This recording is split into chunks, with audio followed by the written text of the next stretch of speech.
Bu anlama mərhələsidir, deyil. Deyil müəllimlər. Situasiyada ən üstün səviyyə hansıdır onu götürəcəyik.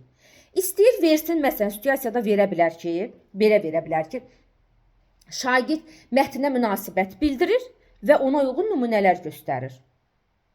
Nə olsun ki, nümunələr göstərir anlamaqdır. Axı, münasibət bildirir.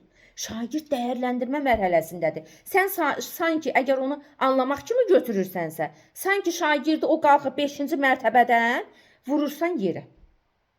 Deyil. Biz ən üstün səviyyə hansıdır onu götürəcəyik.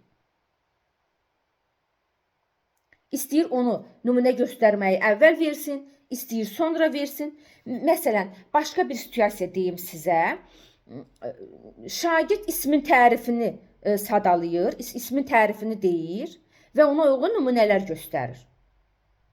Burada biz nümunə məsələn, sadalayır, söyləyir, tərif deyirsə, xatırlamaqdır. Biz xatırlama götürə bilmərik. Xatırlama, bu uşaq xatırlamanı keçib, gəlib anlamağa.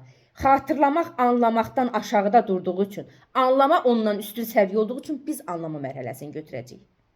Eləcə də bayaq dediyim nümunədə. Şagird mətnə münasibət bildirir və ona uyğun nümunələr göstərir. Olacaq dəyərləndirmə. Nümunə göstərir, anlama olsa belə, ən üstün səviyyə dəyərləndirmə olduğuna görə biz o situasiyada dəyərləndirməni götürəcəyik. Demək istədiyim nədir? Fikrimi ümumiləşdirirəm burada müəllimlər. Ki, situasiyada ən üstün səviyyənin feili harada göstərilir, onu götürəcəyik.